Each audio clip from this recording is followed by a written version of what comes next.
बिस्मिल्लाहिर्रहमानिर्रहीम। अस्सलामुअलैकुम। पंजाबी खबरों के नाल मैं मिशाल इस्लाम शामिल करने अज दियां शाह सुर्खियां। वज़ीर आज़म इमरान खान का कहना है कि जिवें ही माशत वधदी है ते डॉलर भी घट हुंदी है।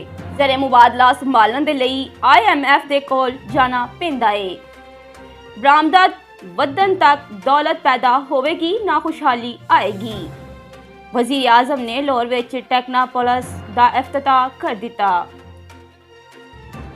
इन्नी वड्डी साहली पट्टी है ते पाम दे दरखत क्यों नहीं लगा सकते? वज़ीर आज़म इमरान खान। वज़ीर आज़म मेवान वज़ीर आला विच मौजूद मुख्तलिफ इजलासां दी सदारत कीती। काम कराना मुश्किल ते गल्लां करनियां सौखियां हुंदियां ने। शेख रशीद। गल्लां विच ओ ज़्यादा चलदियां ने जिन्हां विच आडियो ते वीडियो का तज़करा किया जावे।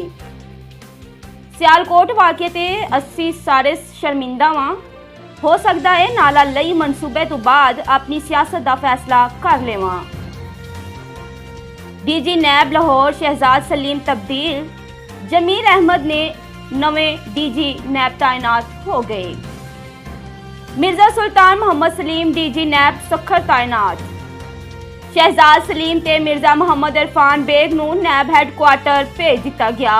लेडी MLO दी अदम दस्तयाबी 3 साला हरमीन दा 11 घंटियां बाद पोस्टमार्टम।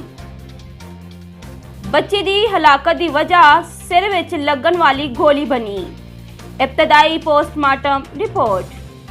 सिर्फ 2 लेडी MLO ने रात दी शिफ्ट दे लई MLO दस्तयाब नहीं। इंतजामिया 2.5 करोड़ आवाम दे लई 5 लेडी MLO ज़्यादती है। हलीम आदल शेख। खैरपुर यूनिवर्सिटी दी बस रोक के तुलबा नूं अगवा करन दी कोशिश।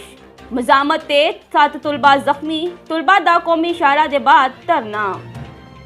इलैक्शन कमीशन विच फैसल वावड़ा दी नाअहली दी दरख्वास्त ते फैसला महफूज कर लिया गया। जेह्ड़ी चीज़ां पेश करनियां सन उस सबूत के तौर पर दे दित्तियां ने। फैसल वावड़ा। मेरी अपोजिशन तो पूछा गया इन्ने फॉर्म थे।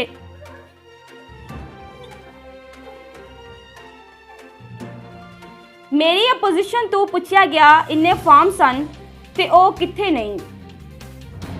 सवाल ते सारे गुमसुम हो गए सन। फैसल वावड़ा। इस दे नाल ही अज दीयां खबरां इख्तिताम पजीर होईयां। मजीद खबरां ते अपडेट्स दे लई वेखदे रहो CID न्यूज़ नेटवर्क इस्लामाबाद। अपना ख्याल रखो, अपने नाल दूजियां दा वी रब रखा।